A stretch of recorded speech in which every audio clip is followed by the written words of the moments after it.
오늘은 방언과 예언과 사랑이라는 주제로 고린도전서 14장 1절로 12절 말씀 가지고 나누겠습니다. 이 방언 은사를 받은 사람들에게 가장 궁금한 게 이 방언에 대한 겁니다. 또 예언에 대한 것도 궁금하죠. 우리는 이제 방언과 예언이라고 하는 것이 왜 궁금하냐 하면 드러나기 때문에, 누구는 하고 누구는 하지 않기 때문에. 그래서 철야 기도나 새벽 기도나 이런 때에 방언으로 기도하는 자들이 있고, 또 그렇지 못하는 자들도 있고, 또 그 중에서도 또 예언한다 해가지고 뭔가를 받았다고 해서 그것을 말하기도 하고 합니다. 이제 그런 것들이 뭐가 정답이냐라고 하는 거예요.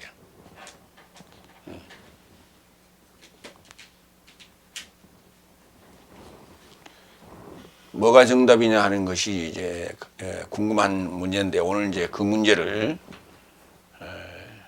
영적인 차원에서 풀어주도록 하겠습니다.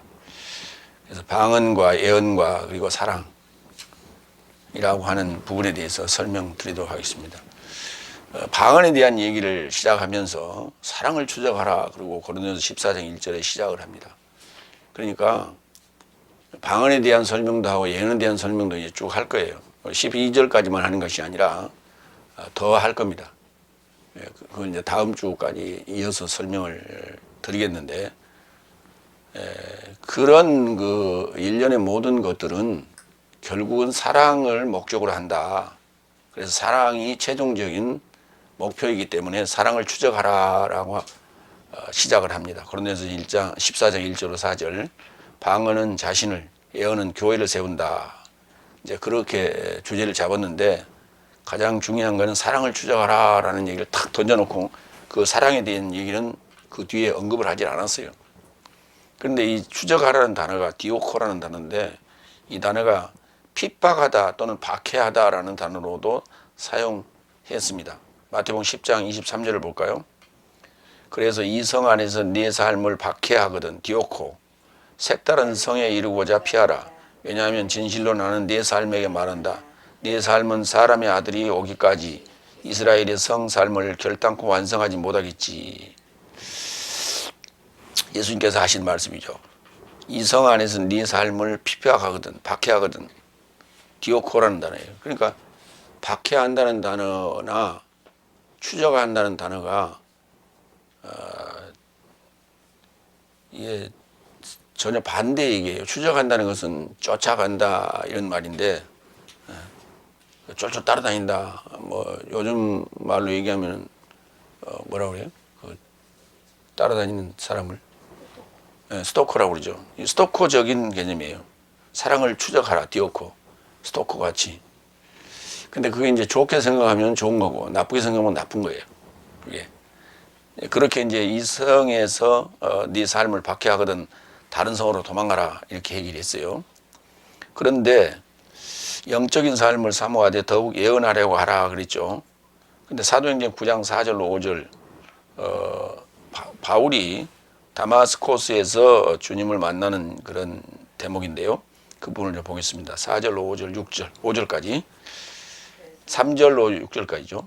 그래서 그가 여행 중에 다마스코스에 가깝게 되었는데 갑자기 하늘로부터 빛이 그를 둘러 번쩍였고 그는 땅에 엎드려 그에게 말하는 음성을 들었다. 사울아 사울아 네가 어찌하여 나를 추적하느냐.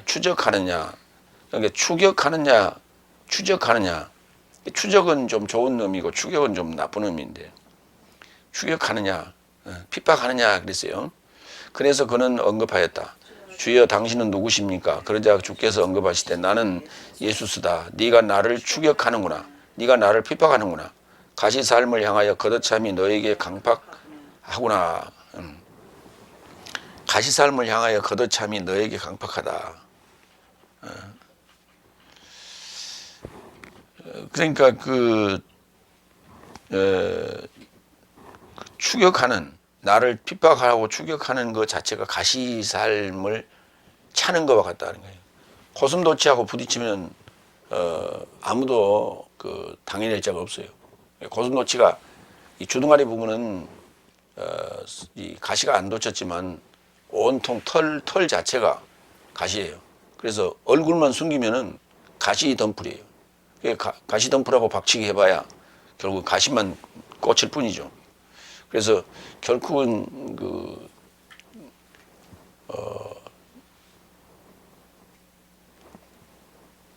가시 덤불을 공격하는 이는 없어요. 간혹 뭐 TV 같은데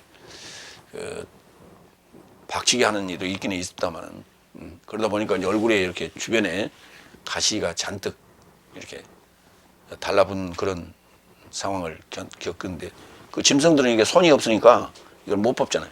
굉장히 괴로워하는 걸 봤어요. 그러니까 네 삶을 박해하거든, 네 삶을 핍박하거든, 네 삶을 추적하거든 다른 데로 도망가라 그랬어요. 그런데 이제 그걸 추적하고 핍박하는 자가 바로 바울이었어요. 그런데 주님을 만난 거예요. 참 이 아이러니예요. 그러니까 사랑을 추적하는 게 이게 사랑을 추적하다 보니까 사랑을 핍박하다 보니까 그것이 역으로 돌아온 거예요. 결국은. 그러니까 우리가 그런 간증을 많이 했어요. 예수 믿는 자들을 핍박하다가 예수쟁이가 돼버리는 그런 사람들을 종종 우리가 간증을 통해서 보게 되는데 뭐 그런 경우와 같은 경우죠. 두 번째로 갑니다. 2절, 3절, 4절. 왜냐하면 방언으로 말하는 자는 사람에게 말하지 않고 오로지 하나님께 한다. 왜냐하면 그가 비밀을 영어로 말함으로 아무도 듣지 못한다. 그러나 예언하는 자는 사람에게 세움과 위로와 격려를 말한다. 방언으로 말하는 자는 자신을 세우며 예언하는 자는 교회를 세운다. 그러니까 누구를 위하여 하느냐라고 하는 거예요. 방언은 자신을 위하여 하는 거고 예언은 교회나 사람들을 위해서 하는 것이다. 이렇게 되는 거예요. 그래서 그러니까 예언이 좋다는 거예요. 방언보다.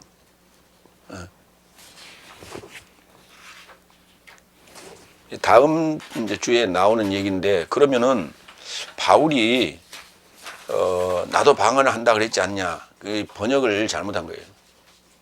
바울이 방언을 계속 한다는 것이 아니라 여러분이 방언을 한다는 얘기예요. 자, 마가복음 7장 33절 35절 방언이라는 단어가 글로사라는 단어인데 이 혀라고도 해요. 방언이라고도 하고 혀라고도 하는 거예요. 마가복음 7장 33절 35절 볼까요?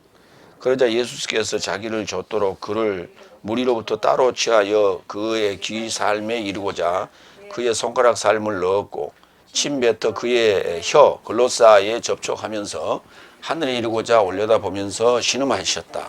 그리고 그에게 말씀하시되 에빠따 이는 활짝 열려라이다. 그러자 곧장 그의 귀 삶이 활짝 열렸고 혀의 묶임도 풀려지자 똑바로 말하더라. 그러니까 혀가 꼬이면은 우리가 방언을 한다고 그러죠. 그러니까 평상시 기도를 하다가 방언이 터질 때 되면 혀가 꼬여요. 그래서 혀가 뒤틀리면서 알아듣지 못하는, 본인도 알아듣지 못하는 말을 막 합니다. 그걸 이제 우리가 방언이라고 하는 거예요. 근데 이제 방언이라는 그 은사가 오순절 이후에 왔다고 지금 이렇게 우리는 알고 있어요. 그런데 지금 보시라고요. 예수님이 오셨을 때 이미 마가복음 7장에서 방언이라는 단어가 등장해요. 그런데 그때 상황을 보면 귀가 열리고 혀의 묶임이 풀려지자 똑바로 말하더라 그랬어요. 그러면 예수님이 나타나기 전까지는 혀가 꼬여 있어서 무슨 말을 하는지 못 알아듣는 거예요. 그러니까 말도 잘 못하고 귀도 안 들리고 그러면 이제 귀머거리 벙어리란 말이에요. 이사야서에서 얘기하기를 내 종이 곧 벙어리가 아니더냐 그랬죠. 내 종들이 구약의 말씀을 들었지만은 무슨 말인지 모르는 거예요. 무슨 말인지 몰라. 지금도 이스라엘은 초등학교서부터 대학교까지 전 학년 동안에 성경을 가지고 다닙니다. 히브리어로 되어 있는 성경을 가지고 다녀요. 그리고 그것이 그 학교 과목에 들어있어요. 왜냐하면 유대교가 국교니까. 그렇게 평생을 몇 년입니까? 6년, 12년, 16년 동안을 최소한 16년 동안 대학교까지 졸업하기까지는 16년 동안을 성경을 히브리어 성경을 들고 다니고 그리고 평생을 학교에서도 배우고 그다음에 교회에 가서도 배우고 집에서도 읽고 하는데도 그 말이 무슨 말인지를 모르는 거예요. 아직도 몰라요. 아직도 창세기 1장이 풀어지지 않았어요. 이게 지금 현실입니다. 그래서 그것을 쉽게 풀어놓은 책이 있는데 그 책이 금서로 이스라엘 교육당국에서 금서로 정해놨어요. 그랬더니 책이 더 팔리더라는 거예요. 그러면은 쉽게 풀어놓은 그 책이 성경이 그러면 열려진 거냐? 아니요, 열려진 게 아니에요. 우리나라에도 그런 성경이 있죠. 개혁 성경, 개혁 한글 있고, 개정 개혁 있고, 그 다음에 쉬운 한글 성경도 있고, 여러 가지 그 어린이들이 읽을 수 있는 그런 성경도 있어요. 그런데 그렇게 쉬운 말로 그걸 옮겨놨을 뿐이지, 그런다고 성경이 풀어진 건 아니에요. 그래서 이 혀가 풀리는데 예수님이 오셔야 혀가 풀리는 거예요. 그리고 귀가 열리는 거예요. 그래서 구약과 신약의 분기점이다. 다시 말해서 여섯째 날 귀가 열리고 혀가 풀리는 때다라고 하는 거예요. 굉장히 중요한 얘기예요. 그러니까 그러면서 또 제자들에게 얘기를 했습니다. 너희는 뱀을 집으며 새 방언을 말할 것이다 그랬어요. 거기에 새자가 붙어요. 마가복음에서 등장하는데 그 새자가 붙은 게 뭐냐면 변하지 않는 방언이에요. 그러니까 똑같은 혀로 가지고 말을 해요. 그리고 우리 말을 합니다. 하는데 어느 말은 알아들을 말이고 어느 말은 못 알아들을 말이에요. 그래서 못 알아들을 말을 하다가 예수님을 만나고 나면 혀가 풀리고 똑바로 말하기 시작한다는 얘기는 그때부터 알아듣는 논리적인 얘기를 한다는 거예요. 그 시기가 언제냐? 바로 여섯째 날 예수님을 만났을 때 얘기다. 로마서 11장 24절 25절 볼까요? 왜냐하면 내가 본성을 따르는 야생 올리브 나무에서 찍힌 바 되었고 참 좋은 올리브 나무에 이르고자 본성 곁에 접목하거든. 본성을 따르는 이 삶은 자기 올리브 나무에 더 많이 접목될 것이다.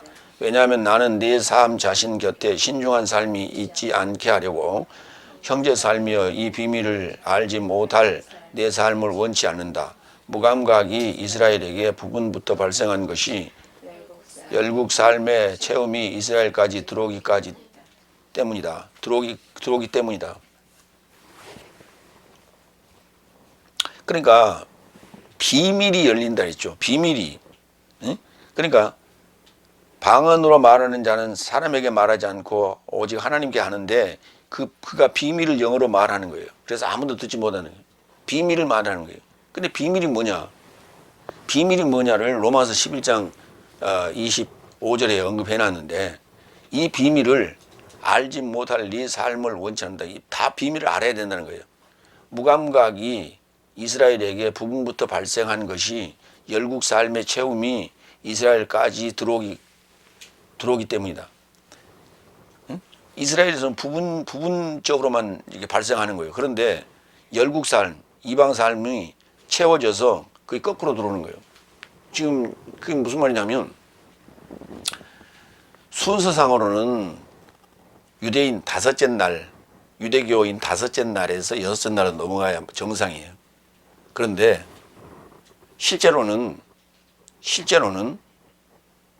바울이 결국은 헬라인이고 유대인이, 로마인이고 유대인이. 그러니까 그래서 바울이 맡았던 그 영역이 열국이에요. 열국으로부터 복음이 거꾸로 들어와요. 이렇게 다섯째 날로. 그러니까 누군가를 선택을 해서 이방을 먼저 채우고 그래서 그 비밀이 깨달아진 비밀이 들어오는 거예요. 다섯째 날로.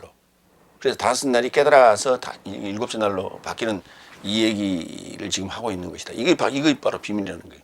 이게. 그러니까 다섯째 날이 아무리 해봐야 무슨 말인지 몰라요. 성경을 못 알아들어요. 그래서 지금 현재 일곱 날에 대한 얘기를 하고 있는 것은 벌써 일곱 날에 도착한 자가 열국 그 입장에서 거꾸로 지금 선포하고 있는 거거든요. 그게 비밀이에요. 이 일곱 날에 대한 것이 비밀인 거예요. 근데 아직도 지금 다섯째 날에 속한 자들은 자기들이 지금 뭔가 잘하고 있다, 알고 있다 이렇게 착각을 하고 다녔어요. 그게 정통이라고 착각을 하고 있어요. 지금도 유대교는 착각을 하고 있어요. 그게 정통이라고 착각을 하고 있어요. 그러면서 창조를 일곱 날 동안 창조했다고 얘기하면서 젊은 지구론을 펴고 있다 이 말이에요. 응? 지구는 지금 6천 년밖에 안 됐다 이런 얘기라고. 근데 물리학자들은 지금 수만 년 됐다고 얘기하잖아요. 그럼 물리학자들이 조사한 그것은 도대체 어디서 나온 근거고, 성경적 근거는 도대체 뭐냐 하는 거예요. 왜냐하면 성경적 근거라고 하는 것이 애매해요. 그게 지금 성경에 등장하는 사람들의 나이 연대를 계산해 가지고 6천 년이라고 지금 얘기를 하는데 그건 맞지 않는 얘기예요. 그러니까 지구의 생성, 우주의 생성 과정과 그 다음에 성경이 말하는 것은 별개인데 성경이 쓰여진 것이 지구에 관련된 것이라고 착각을 하고 앉았어요. 그게 그렇게 보이거든. 다섯째 날의 눈으로 보면, 다시 말해서 소경의 눈으로, 귀머거리의 귀로, 벙어리의 입으로 말하는 것을 보면 지금 우리 개혁성경을 읽듯이 읽어가는 개념인데, 그렇게 보면 지구에서 일어나는 일 같이 보여요. 그리고 유대인의 역사 같이 보여요. 근데 일곱째 날에 도달한 그 연통, 에판겔리아의 입장에서 보면 그거 아니에요. 전혀 아닌 거예요. 그러니까 전혀 동문서답인 거예요, 서로. 마가복음 16장 15절로 17절 볼까요? 그리고 저 삶에 언급하시되 네 삶은 세상 전부에 이루고자 가서 창조물 모두에게 복음을 선포하라. 믿고 세례받는 자는 구원을 받을 것이나 불신하는 자는 정죄를 받을 것이다. 그래서 믿는 삶에게는 이런 표적이 수반될 것이요, 저 삶이 내 이름 안에서 귀신 사람을 내쫓으며 새 방언으로 전할 것이요. 여기 새 방언이 등장하는데, 여기 새라고 하는 새자는 카이노스라는 단어인데 변하지 않는 방언이에요. 그러면 방언은 변한다는 얘기예요. 방언은 없어진다 그랬어요. 방언도 없어지고 예언도 없어지고 다 그거는 없어질 거라 그랬어요. 그리고 이제 남는 것은 사람만 남는 것인데, 믿는 자에게 따르는 표적이 있는데 그게 바로 귀신 삶을 쫓아내며 내쫓으며 새 방언으로 전할 것이다. 그 새 방언으로 전하는 때가 일곱째 날이에요. 새 방언을 듣는 때가 여섯째 날이고 새 방언을 전하는 때가 일곱째 날이에요. 그리고 내 이름 안에서 귀신 삶을 쫓아내는데, 이 귀신 삶을 쫓아내는 것은 이게 여섯째 날부터 시작돼요. 그러면 무슨 말이냐면 자신 안에 귀신을 쫓아내는 거예요. 그리고 일곱째 날에 다다랐을 때 새 방언을 말함으로 귀신이 물러가게 되는 거다. 그 정체를 드러내는 거예요. 그러면 귀신은, 구약에는 귀신이 지금은 구약이 있어야 되잖아요. 근데 구약 성경을 읽어보면 귀신이 안 나와요. 귀신이라는 단어도 없고 귀신이 나오질 않아요. 악령은 등장하는데 귀신이 안 나와요. 다시 말해서 귀신은 언제 나타나냐? 세상에 귀신이 있다고 얘기를 하죠. 연예인 무슨 뭐 남양특집 해가지고 귀신 보여주기도 하고 그럽니다만은 그거는 거짓부렁이고, 세상에 있는 것들은 다 그건 허상이에요. 그럼 성경이 말하는 귀신은 언제 나타나느냐? 예수님이 오셔야 나타나는 거예요. 예수님이 오시기 전에는 귀신이 등장하지 않아요. 그러니까 귀신 들린 자들이 얘기하죠. 아직 때가 되지 않았는데 왜 오셨냐고 그러면서 예수님 받아들이기를 거부하잖아요. 그게 뭐냐면 예수님이 나타나야 귀신이 그 정체를 드러내는 거예요. 그래서 지금 일반적인 귀신론에서는 그게 넷째 날, 다섯째 날도 귀신이 보인다고 난리를 치고, 무당도 귀신을 쫓아낸다 하고 하잖아요. 결국은 무당이나 점쟁이는 귀신에 힘입어서 하는 거예요. 그게 예언도 하고 점도 치고 하는데 다 거짓부렁이고 그런 거예요. 그게. 그래서 귀신에 속아서 신내림 굿을 받는데, 그 누가 나타나냐면 그 귀신을 믿게 하려고 누가 나타나냐면 가족이 나타나요. 가족으로 변장을 해요. 할머니로 변장을 하고 할아버지로 변장을 하고 삼촌으로 변장을 하고 죽었던 할머니로 변장을 해갖고 귀신이 나타나가지고 믿게 해요. 그래서 그렇게 안 믿게 하면은 신내림을 받지 않거든. 다시 말해서 귀신의 종이 안 되거든. 그래서 그렇게 믿게 해서 신내림을 받는데 결국은 후회하는 거예요. 신내림 굿을 받은 것을 후회해. 이미 때는 늦었어요. 그러니까 귀신이라고 하는 건 뭐냐면 물귀신 작전이라고 하죠. 우리가 같이 물고 들어가는 것을 물귀신 작전이라고 하는데 귀신이 하는 역할이 그런 거예요. 이렇게 얽어매는 거예요. 그래서 소나기에 딱 잡히면 빠져나갈 수가 없는 거예요. 빠져나갈 수가 없었어요. 그게 귀신의 역할이에요. 근데 이제 용기 있는 자는 예수를 믿고 탈출을 합니다. 그러니까 예수가 결국은 귀신의 소나기로부터 벗어날 수 있는 하나의 방법이에요. 그게 길이에요. 그것을 실상적으로 보여주고 있는 거예요. 그래서 이제 새 방언으로 전하는 때가 바로 일곱째 날이다라고 하는 거예요. 그래서 이게 마가복음 16장은 마가복음의 가장 끝에 있는 장이에요. 그래서 믿고 세례받는 자는 구원을 받을 것이다. 그리고 믿는 자에게는 표적이 따른다. 사도행전 2장을 볼까요? 여기에 이제 가장 중요한 얘기인데 방언이냐 통영어인 새 방언이냐는 거예요. 잘 볼까요? 사도행전 2장 4절로 8절. 이건 이제 오순절 성령이 왔을 때 얘기입니다. 일곱째 날입니다. 그 일곱째 날을 기억하면서 들으세요. 그리고 저 삶은 성령의 전체가 채워지자 영이 저 삶에게 선포하라고 주시는 대로 색다른 방언으로 전하기를 시작하였다. 색다른 방언으로 했어요. 헤테론. 알로스가 아니라 유사한 방언이 아니라 색다른 방언으로 전하기를 시작을 했어요. 그러자 성실한 장정 유대인 삶이 천하 모든 열국으로부터 예루살렘 안에 머물고 있었는데 그 음성이 발생하자 군중이 어울려 와서 혼돈하였으니 이는 각자가 자기의 통영어로 저 삶이 말하는 것을 듣더라. 이것도 이제 방언이라고 번역을 했어요. 번역을 할 때 통영어예요. 디알렉토스라고 하는 거예요. 자기들이 이렇게 공통으로 공용어로 쓰는 언어예요. 그걸 통용어라고 하는 거예요. 그러니까 자기들 말.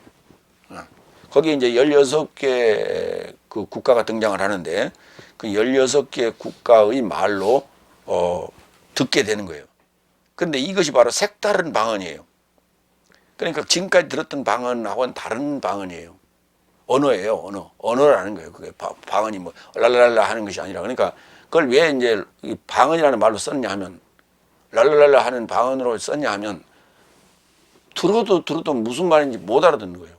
구약을 들어도 무슨 말인지 못 알아듣는 거예요. 그게. 다시 말해서 다윗에 관한 얘기를 물어도 정답이 없다 이 말이에요.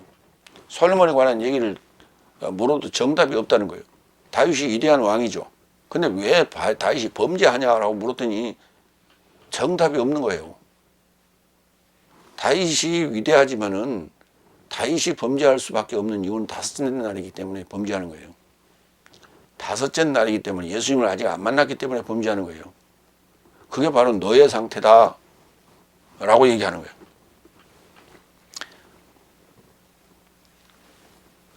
(7절) 그래서 모든 삶이 경악하고 이상히 여겨 서로를 향하여 말한다. 보라, 이 전하는 모든 삶이 갈릴라야 삶이 아니더냐. 그런데 내 삶에 태어난 곳 안에 있는 자기 통영어로 내 삶 각자가 어떻게 듣는가. 자기 나라 말로 듣기 시작하는 거예요. 들리는 거예요. 자기 나라 말로 들리는 거예요. 그게 바로 색다른 방언이에요. 전혀 다른 방언이에요. 그게 지금까지 들었던 언어가 아니라는 거예요. 색다른 통영어.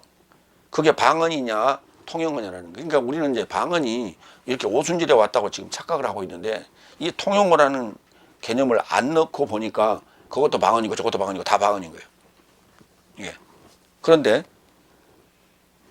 마가복음 7장 33절로 35절에 보니까 혀가 귀가 열리고 혀가 풀어졌다니까. 그랬더니 똑바로 말하더라고요. 그리고 그 전에 혀가 꼬여 있었다는 얘기예요. 귀가 막혀 있었단 말이에요. 그래서 귀머거리요. 혀가 꼬여 있으니까 벙어리예요. 르르르 하는 거예요. 르르르. 그러니까 우리 방언 은사를 경험했던 자들은 그때가 넷째 날이기도 하고 다섯째 날인 거예요. 그게 오순절 성령의 방언이 아닌 거예요. 그때 방언은 색다른 방언인 거예요.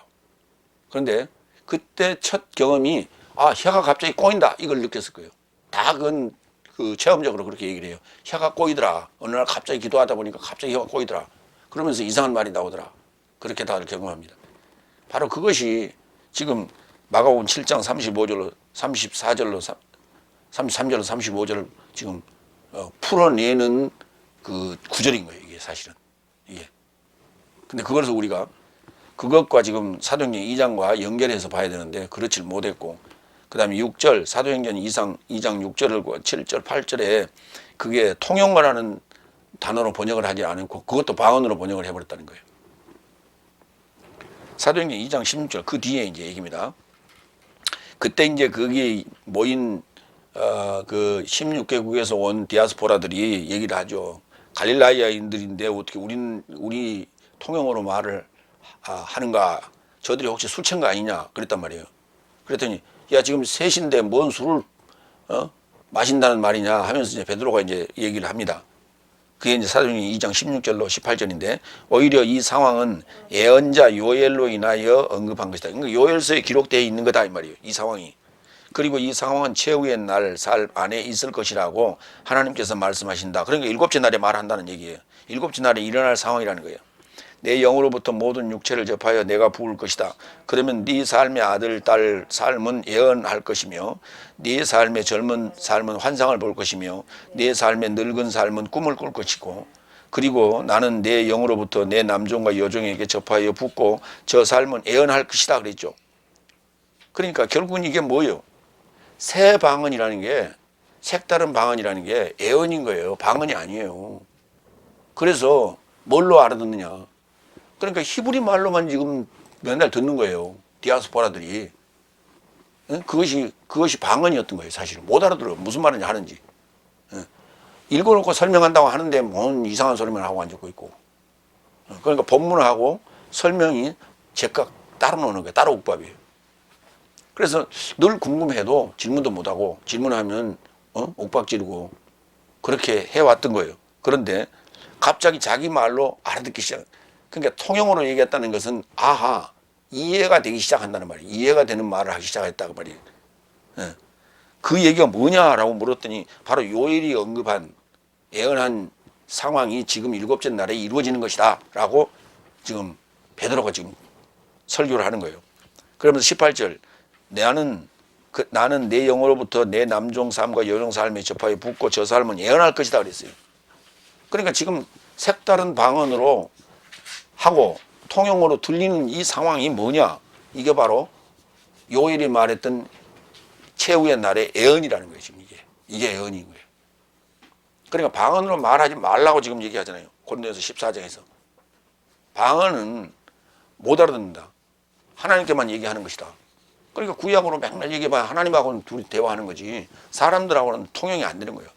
그 말은 무슨 말이냐면 목회자가 세워졌지만, 예배 인도자가 세워졌지만, 다섯 날에 세워졌지만 그가 맨날 얘기해봐야 하나님하고만 대화하는 거지 사람하고는 지금 이게 통용이 안 되는 얘기다 말이에요. 이해가 됩니까? 사람하고 통용이 되어야 이거 예언이라는 거예요. 이게 예언, 이게 새 방언이고 이게 색다른 방언이고 이게 통용어예요. 이게 사도행전 2장 봤죠? 그러니까 복음의 비밀이 열림은 예수스의 오심으로 귀가 열리고 혀가 풀려서 통용으로 말하므로 일곱째 나팔이 울려서 하나님의 비밀이 아까 얘기했죠. 비밀이 뭐냐? 열국이 채워져서 거꾸로 들어오는 거예요. 하나님의 비밀이 자신의 종 예언자 삶에게 복음을 전한 것 같이 완성될 것이니 이게 바로 요나의 표적이 완성되는 거예요. 요나의 표적이 완성되는 거예요. 그러니까 예수님께서 나는 요나의 표적을 행하러 왔다 그랬죠. 그 요나의 표적이 결국 뭐냐면 열국이 먼저 일어서는 거예요. 그러니까 전혀 뜻밖의 지금 열심을 부리고 있는 서기관 바리새인 사두개인들은 놔두고 그 밖에 있는 자들이 먼저 복음을 들고 거꾸로 들어와요. 이게 그게 이제 사도행전에 있게 되죠. 사도행전에 그게 바울을 통해서 열국이 복음을 들고 들어온단 말이에요. 그러니까 그것을 회당에서 잡아서 족치잖아요. 그래서 결국은 황제한테, 로마 황제한테 나는 로마인이기 때문에 로마 황제한테 나는 가서 재판을 받겠다 해가지고 이제 그 배를 타고 로마로 가잖아요. 그래서 로마에 가서 결국은 순교를 당하죠, 바울이. 그러므로 말미암아 복음이 들어가는 거예요. 다섯째 날에 복음이 들어가는 거예요. 지금 서서히 이스라엘 족속들이, 실제 족속들이, 근데 실제 유대인 족속이 아니에요. 사실은 혼혈하지. 근데 그 유대인 족속들이 유대교에서 개신교로 점점 바뀌고 있다는 거예요. 그런다고 해서 그들이 지금 깨달아진 건 아니에요.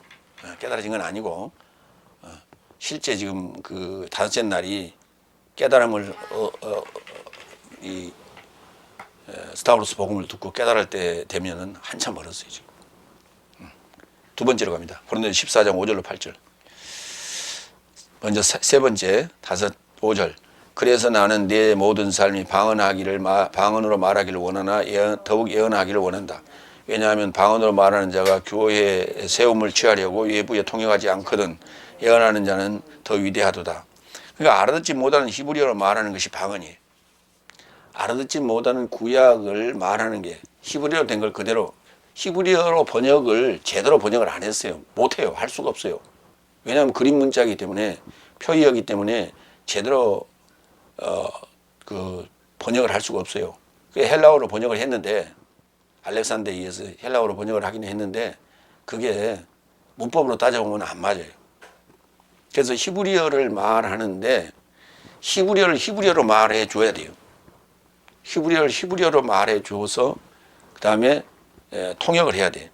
그래야만이 알아듣는데, 결국은 히브리어를 헬라어로 말하고 있고, 히브리어를 영어로 말하고 있으니까 이게 제대로 통역이 안 되는 거예요.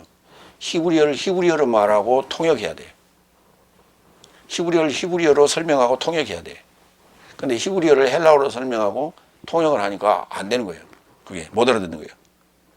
그러니까 결국은 이 통역하는 것이, 예언하는 것이 그만큼 중요하고 위대하다라고 하는 거예요. 그러니까 결국은 알아듣기 쉬운 헬라어로 말을 하는 것이 예언이라고 하는데, 그러면 결국은 이 말은 무슨 말이냐면 신약 성경이라고 하는 것이 그만큼 중요하다는 얘기예요. 신약 성경은 설명하고 있는 말이에요. 사실 흐레마라고요. 흐레마인데 그것을 이 똑똑하다고 하는 이들이 문제예요.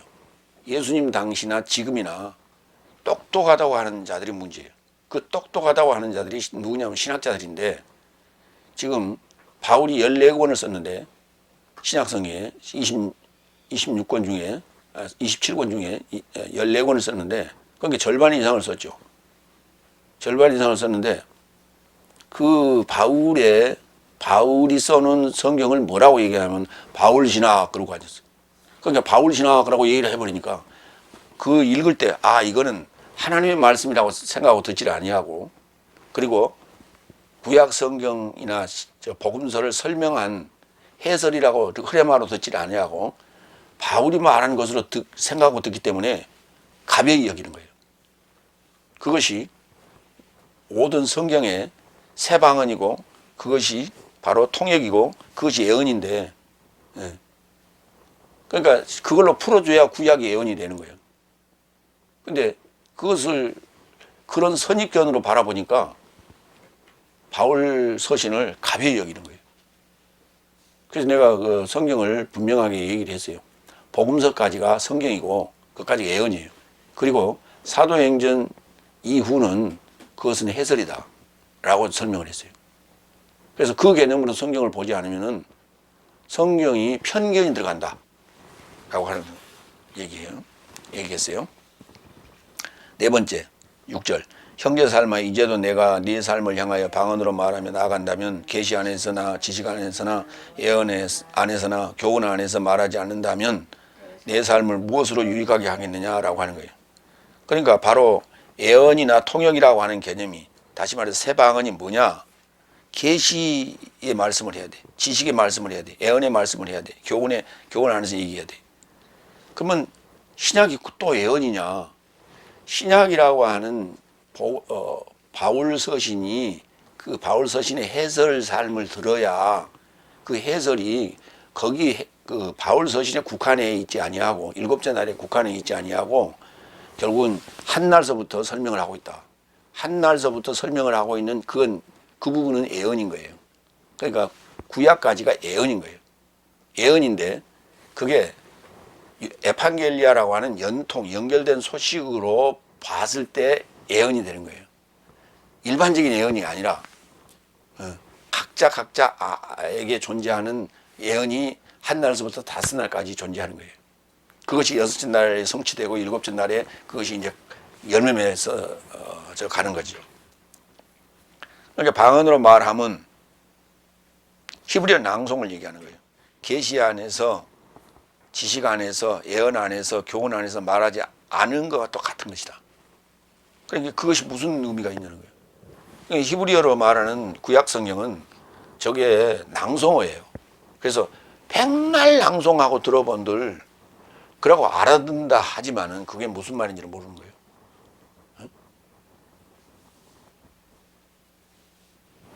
태초에 말씀이 계신다.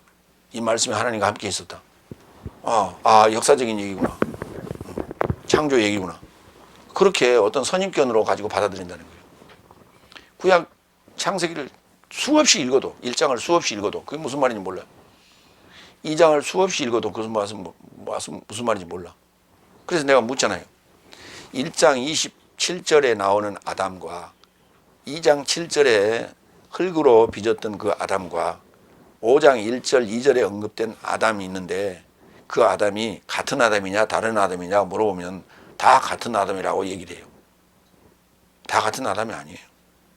2장 7절과 5장 1절 2절에 나오는 것만 같은 아담이에요. 1장 27절에 나오는 아담은 둘째 아담이에요. 예수님을 얘기하고 있는 거예요. 이걸 모르는 거예요. 이 비밀을. 왜? 1장 1절부터 창세기 1장 1절부터 2장 3절까지는 이게 한 덩어리예요. 그리고 2장 4절부터 새로 시작하는데 그 2장 4절부터 한 날이에요. 언제까지? 5장까지. 그러니까 6장부터 9장까지 11장까지가 둘째 날이에요. 12장 아브라함 얘기부터 시작해서 창세기 끝까지가 그게 셋째 날이에요. 이 비밀을 모르기 때문에 그 한 날에 일어난 비밀을 모르기 때문에 그 안에 2장 4절부터 2장 4절 5절 6절 7절 나오잖아요. 그때 이제 첫 아담이 등장하는 거예요. 그 첫 아담이 5장에 가서 이제 족보로 설명하는 거예요. 그래서 날이 끝날 때마다 족보가 등장해요. 날이 끝날 때마다. 성경을 보는 그 관점이 일곱째 날이라고 하는 새 방언을 색다른 방언을 받지 않으면 그 오순절 성령을 받지 않으면 그런 게 보이질 않은 거예요. 그러니까 별 볼 일 없는 자에게 하나님은 그 비밀을 알게 하신다니까. 바울 같은 친구는 결국 사실은 그 젊은 청년이었어요. 별 볼 일 없는 친구예요, 사실은. 행동대원이었죠. 그 친구한테 그게 다마스코스에서 그 빛이 비쳐가지고 그를 변화시키자.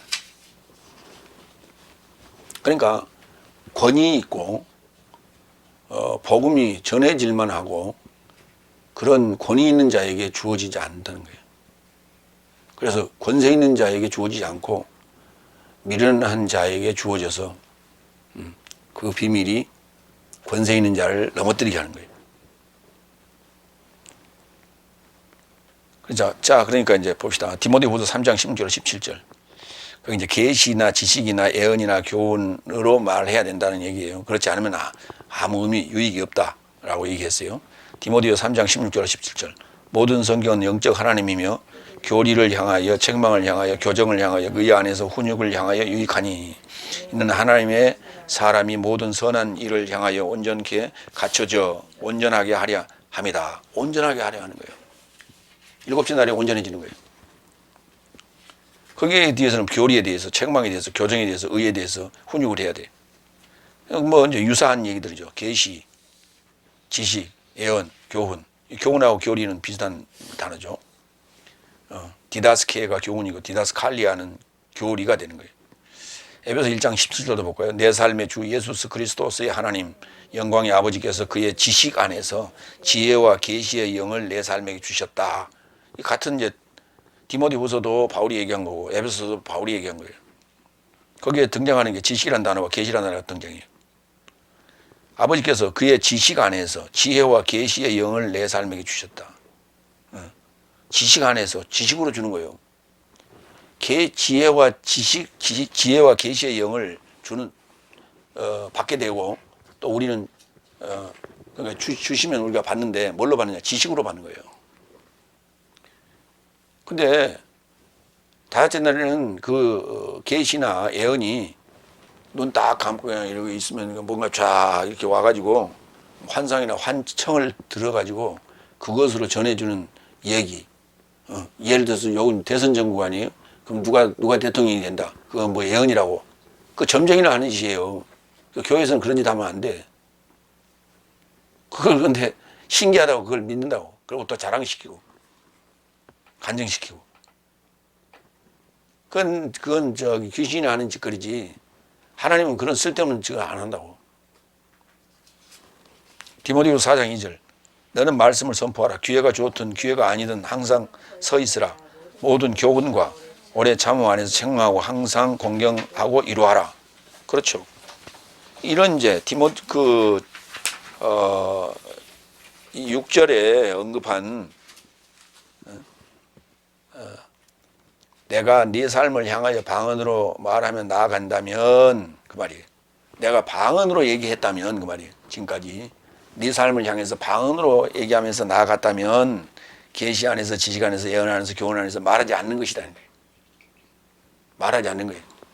그러므로 그것이 무슨 유익이 되겠느냐 하는 그에 대한 그 보충 구절로 디모데후서 3장 16절, 17절, 에베소 1장 17절, 디모데후서 4장 2절의 이 언급이 된 거죠. 그래서 한 군데 다 말하지 않으냐고 여기저기 나눠서 지금 언급을 해 놨던 거예요. 그래서 단어에 대한 언급을 중복해서 하지 않았어도 나누어서 했어도 같은 개념이 있다는 거예요. 다섯 번째, 7절, 8절. 혹 필이나 수금같이 목숨 없는 삶이 음성을 주는데 그 음의 차이를 주지 못한다면 필이 부는지 수금을 타는지 어찌 알게 되겠느냐. 또한 나팔이 분명치 못하는 음성을 준다면 누가 전쟁에 이루고자 준비하겠느냐. 그렇죠. 필이나 수금이나 그 음의 차이를 주지 못한다면 무엇을 타는지 알겠느냐. 나팔이 분명치 못하는 음성을 준다면 누가 전쟁을 준비하겠느냐. 예. 그러니까 분명히 뭔가 음성이 있다면, 소리가 있다면, 포뇌가 있다면 그건 뭔가 기분이 좋다든지 감미롭다든지 아니면 뭐 포근하다든지 아니면 뭐 자극적이다든지 뭔가 있어야 돼. 그런데 듣고 나서 뭐 하는겨? 지금 뭐 한겨? 그럼 그건 뭐예요? 아무것도 아니라니까. 아무것도 아니에요. 야, 대단하다. 야, 와, 박수를 막 치고 그랬잖아요. 그래서 그런 우리가 감동적인 그런 연주들, 또 감동적인 음악들, 감동적인 것들, 노래들 이런 것들은 오래오래 우리가 고전으로 남아 있잖아요. 그런 것들은 남아 있는 거예요. 그래서 이런 소리들이 우리가 뭔가를 하게 하는, 뭔가를 행동하게 하는 그런 지시라는 거예요. 그게 소리라는 게. 그래서 의미 없는 소리는 하나도 없다는 거예요. 그래서 방언은 음의 차이를 주지 못하는 것과 같은 것이고 예언은 음의 차이를 분명하게 해서 우리로 뭔가 행동하게 하고 움직이게 하는 그런 원동력이 된다는 것이에요. 그래서 지금 우리가 생각하는 오순절 성령에서 생겨나오는 그 이후로 파생되는 지금 방언과 예언에 관한 얘기가 아니라는 거예요. 그 얘기를 우리는 잘못 알고 있었던 것이다 하는 것을 오늘 이 시간에 여러분이 깨닫기를 바랍니다. 세 번째, 고린도전서 14장 9절로 12절. 무의미한 음성은 없다. 이제 같은 의미예요. 여섯 번째, 아홉 절. 이와 같이 내 삶도 방언으로 인하여 이해하기 좋은 말을 주지 못한다면 말하는 것을 어떻게 알게 되겠느냐. 왜냐하면 허공에 이르고자 말하는 것이다. 그렇죠. 허공에 대고 말하는 거 뭐 다를 게 없어요. 뭐 지나가면서 뭐 얘기하죠. 뭐 냉장고, 뭐 세탁기, 컴퓨터 삽니다. 이렇게 막 외치고 다니죠. 그런데 그게 필요로 하는 사람은 들려. 그냥 필요하지 않은 사람은 아유 시끄럽게 왜 저렇게 떠들고 다니지? 이렇게 얘기한단 말이에요. 근데 그래서 필요한 사람은 그래서 전화를 해서 오세요라고 얘기를 하겠죠. 그런데 그건 뭔가 소리의 의미 지금 의미가 담겨 있는 건데 저녁이나 조용한 시간에 오토바이 엥 하고 배달하는 오토바이 소리 많이 들리죠. 엄청 시끄럽고 짜증나요. 그렇죠. 그러면서 이제 얘기해요. 누가 뭐 시켰나 보네. 아우 저가 안 왔으면 좋겠다. 다른 게 왔으면 좋겠다. 우리가 그렇게 생각하잖아요. 그러니까 뭐를 싣고 오는지 몰라요.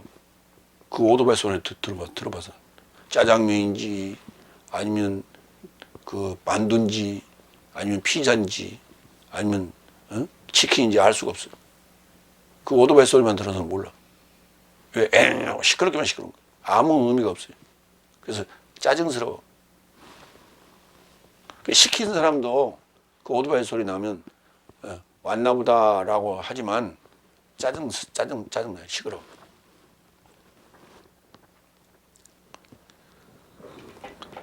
그러니까 이해하기 어려운 말을 하는 것은 방언인데 허공에다 대놓고 말하는 거와 똑같다. 그러니까 우리 일반적으로 하는 그 방언도 결국은 이제 무슨 말이냐면 그게 왜 나오느냐. 구야가 알아듣지 못하겠습니다라는 거예요. 그러면 그걸 실제로 우리가 방언을 하는데 하나님께 방언을 한다고 그랬죠. 비밀을 하나님께 말한다 그랬죠. 그러면 비밀이 풀어져야 돼. 비밀이 열려서 성경의 비밀이 무엇이냐라는 것을 알게 돼야 돼. 근데 실제 방언으로 기도하는 이들은 그렇지 않아요. 네, 그렇지 않고 소위 은사파라고 그래가지고 맨날 똑같은 팔자야. 똑같은 생활이야. 그리고 그것이 자랑거리야. 그래갖고 뭐 차 타서 누가 옆에 믿는 사람이 있든 안 믿는 사람이 있든 간에 막 그냥 주절주절 샬라샬라 했었고. 그럼 누가 알아들어? 아무도 뭐 알아듣는 사람이 없는데. 자기 과시, 자기 의시되는 거, 자기 과시 여기. 그래서 고린도전서 14장 19절에서는 이렇게 얘기해요. 다음 주에 우리가 나올 부분인데 오로지 내가 남을 지도하려고 방언 안에서 1만 삶의 말 삶보다 1만 마디보다 교회 안에서 나의 지각으로 인한 5삶의 말 삶을 말하기를 나는 원한다. 5마디 말하기를 원한다 그 말이에요. 그러니까 깨달은 5마디를 하라고. 깨달은 5마디가 중요한 것이지 1만 마디 방언 아무 소용이 없다는 거예요. 그게. 그럼 뭘로 얘기해? 깨달은 5마디 말은 뭘로 해? 말로 하죠. 지식으로 하죠. 그러니까 지금까지 우리가 가지고 있던 그 개념을 바꿔야 된다. 그래서 지성에서 영성으로, 영성에서 이성으로 가는 거예요. 이어령 씨가 얘기했는데 뒷부분은 얘기를 안 해서 그 양반도 반쪽밖에 모르는 거예요. 지성에서 영성으로 가는데 영성은 취하는 거예요. 그래서 영성이 취해서 방언도 말하고 예언도 하고 막 그냥 미쳐서 돌아다니는 거예요. 그러다가 깨달음을 얻게 되면 그때부터 이성적이에요. 사람이 이성을 찾게 되는 거예요. 그래서 지성에서 영성으로, 영성에서 이성으로 가는 것이지, 이성에서 영성으로 가는 게 아니에요. 지성에서 영성으로 가는 거예요. 그게. 7번째, 10절, 11절. 세상 안에 이같이 많은 음성의 종류가 있어 영향을 끼치거든 저 삶이 무의미한 것은 하나도 없다. 그런즉 내가 음성의 능력을 알아보는 것이 아니라면 말하는 자에게 내가 야만일 것이고 내 안에서 말하는 자도 야만일 것이다. 그러면 내가 음성의 능력을 알아본 것이 아니라면 다시 말해서 방언을 통역하고 예언을 말하는 것이 아니라면 말하는 내가 야만이고 그 다음에 내 안에서 말하는 하나님도 야만이 된다는 얘기예요. 그러니까 나는 의미 없는 말을 해본 적이 없다 그 말이에요. 바울이 하는 얘기예요. 우리가 아까 시편 읽었죠. 시편 읽었는데 여러분 한번 생각을 한번 해봐요. 시편이 뭔가 저기 쭉 읽었을 때 줄거리가 나와요? 줄거리 나오니까 주저리 그냥 막 나열하는 형식이에요. 나열하는 형식. 그냥 주서 생기는 거예요. 이렇게. 그러니까 한 장을, 한 챕터를 다 읽고 나서 무엇이다라고 딱 결론 안 나와요. 막 그냥 뒤에 엉켜 있고 섞여 있어요. 그게. 구약들은 보면 한 챕터를 읽고 나서 무엇이다라고 딱 정리가 돼야 되는데 그것도 정리가 잘 안 되게끔 해놨어요. 특히 레위기나 뭐 신명기 같은 것을 읽어보면은 탁 잡히질 않아요. 그런데 일곱 날에 대한 개념, 소위 에판겔리아 연통이라는 개념이 잡히면은 그냥 구약 전체가 일목요해가 하나로 딱 정리돼요. 날별로 딱딱 정리가 돼요. 그러니까 세부적인 내용은 그냥 대수롭지 않은 것도 있고 중요한 것도 있고 그런 거예요. 세상의 음성은 영향을 끼치니 무의미한 것은 없다. 음성의 능력을 알아보는 것이 아니라면 야만인이다. 말과 음성에는 능력이 있다. 우리가 구호 있죠. 슬로건. 슬로건 같은 거 학교 같은 데 교훈 같은 거 걸어놨잖아요. 그럼 뭐하러 걸어놨어요? 그런 사람이 되자. 그런 거 아니에요. 그런 사람이 되자. 성실한 생활을 하자. 이렇게 이제 교훈으로 걸어놨으면 사람들이 성실해야 돼. 좋은 생각을 하고 좋은 실천을 하고 좋은 삶을 살아야 돼. 그러기 위해서는 일찍 자고 일찍 일어나야 돼. 근데 그 성실한 삶을 살자 해놨는데 집에 와서 늦게 자고 늦게 일어나면 그 무슨 의미가 있어요? 낮에 생활해야 되는데 낮에 생활 리듬이 깨져버리는 거예요. 아침하고 점심하고 아점으로 먹고 이렇게 생활하면 어떻게 돼? 아침은 아침대로 먹고 점심은 점심대로 찾아 먹고 저녁은 저녁대로 찾아 먹고 그 사이에는 뭔가 의미 있는 뜻 있는 행동을 해야 되지. 그래서 구호에는 능력이 있어요. 그래서 그걸 걸어놓고 늘 우리가 하는 거예요. 우리가 새마을 운동, 그게 한때는 우리나라가 못 살았을 때 잘 살기 위한 운동으로 그걸 했어요. 새벽 종이 울렸네, 새 아침이 밝았네. 그렇게 막 노래도 나오고 구호도 외치고 그랬어요. 그런데 아직도 지금 저 아프리카 미개한 나라 같은데, 특히 동남아시아 미개한 나라 같은 데는 그 정신이, 새마을 정신이 아직도 살아서 그들에게 영향을 주고 있어. 좋은 영향을 주고 있어. 그래서 마을 공동체가 형성이 되고 서로 돕고 협동하는 그런 정신이 살아나고, 그 다음에 생활이 점점 나아지고 또 생산물이 소출이 높아지고 여러 가지 좋은 점들이 많이 주고 있어. 그래서 우리나라에 와서 교육도 받고 가고 또 이 미개한 정신들을 다 깨우기도 하고, 그래서 점점 그들의 삶이 나아지는 그런 모습들을 보게 되는 거예요. 그게 이제 뭐냐면 슬로건, 구호를 걸어놓잖아요. 그래서 의미 없는 소리는 없다 하는 거예요. 그러니까 성경은 어떤 의미를 우리에게 주고자 하는 것이지 역사적인 얘기를 기록하는 그런 얘기가 아니에요. 그게. 골로새서 3장 10절로 11절 볼까요? 자기를 창조하신 자의 형상을 좇아 인식에 이르고자 새롭게 된 생사람을 입었으니 거기는 헬라인과 유대인이나 할레당이나 무할레당이나 야만인이나 스구디아인이나 종이나 자유인이 없으며 오히려 모든 삶이요 모든 삶 안에는 그리스도스가 계신다. 거기에 야만인이 등장하죠.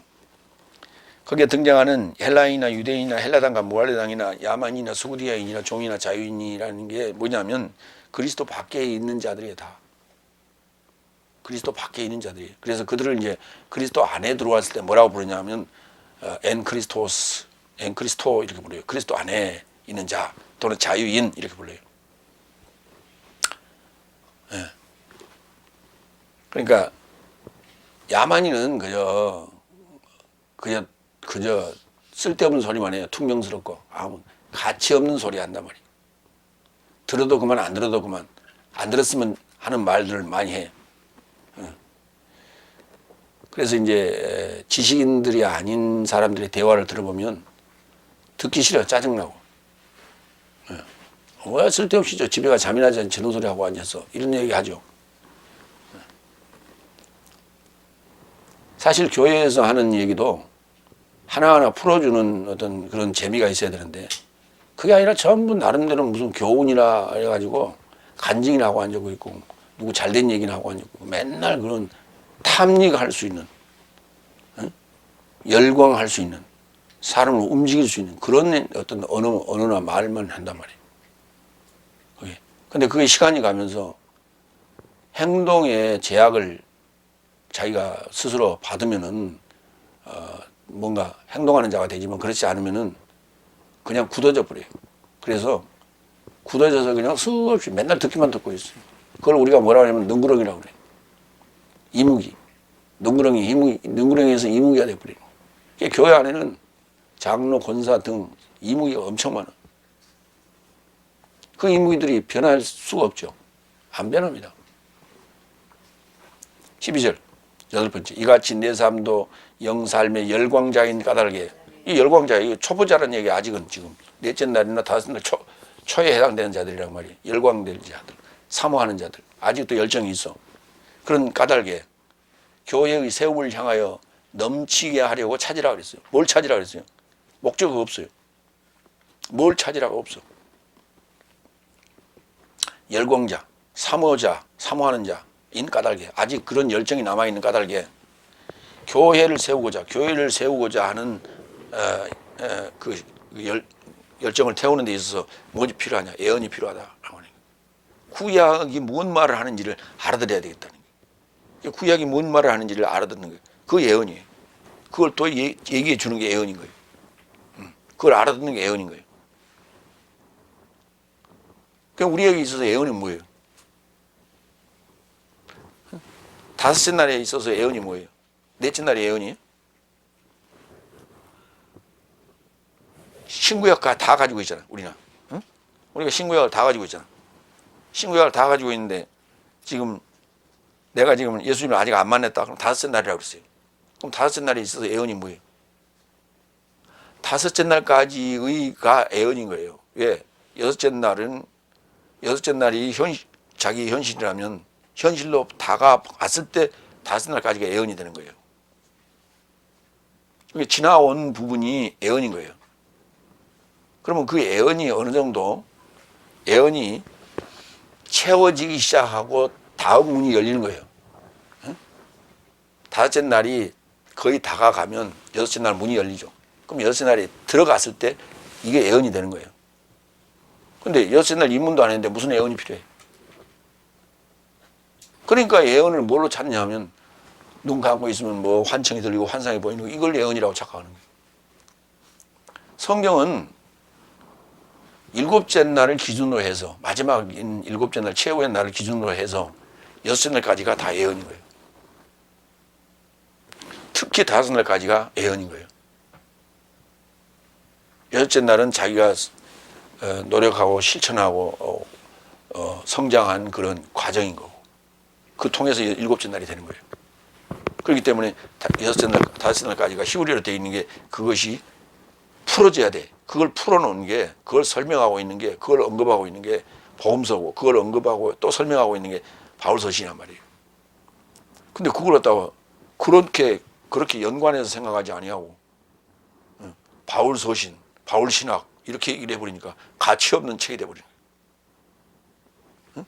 구약은 중요하고 신약은 가치 없는 책이에요. 그런데 구약이 중요한데 그래서 구약을 맨날 언급해. 그런데 뭐만 얘기할 때 간증이나 복 얘기할 때만 구약 써. 다른 거는 별로 중요하지 않아요. 그럼 결국 교회가 다섯째 날 교회가 중요하게 여기는 게 뭐예요? 돈 아니에요, 돈. 기복신학. 그러니까 딱 기준이 나와요, 답이. 그럼 결국은 돈을 좋아하는 게 일만하게 뿌리가 된다. 결국은 멸망하는 거예요. 돈을 좋아하는 게 멸망하는 거예요. 결국은 돈으로부터 우리가 돈이 우리를 억제는 이게 귀신이. 그로부터 해방을 받아야 돼. 그로부터 자유함을 얻어야 돼. 우리 그런 말이 많이 있어요. 응? 금을 알기를 돌같이 생각하라. 금덩어리 알기를 돌로 생각하라. 최영 장군이 하는 얘기죠. 결국은 그 얘기가 뭐냐면 나는 그런 위치까지 올라갔지만 나는 나의 영달과 부를 추구하지 않았다. 오로지 국가의 안녕만을 생각했다 하는 얘기가 최영재 장관의 결론이에요. 그게 공무원으로서 당연히 해야 될 그런 행동이죠. 청빈함. 공무원이 갖춰야 될 게 뭐냐면 청빈함이에요. 그래서 우리 조선시대에서는 목민심서가 모든 공복들에게 중요한 그 지침서가 된 것처럼 목민심서 우리도 배웠죠. 그런데 여기서 우리가 찾아야 될 게 뭐냐면 교회의 세움을 향하여 예언하려고 찾아야 되는데 예언하려고 찾는 게 뭐냐면 그의 나라의 의예요. 그의 나라의 의예요. 근데 그의 나라를 찾으라 그랬더니 그의 나라를 구하고 앉고 있고 그의 나라가 뭐냐고 했더니 천국이라고 그러고 천국은 어떻게 가냐는데 죽어서 간다고 그러고 이러고 앉았어.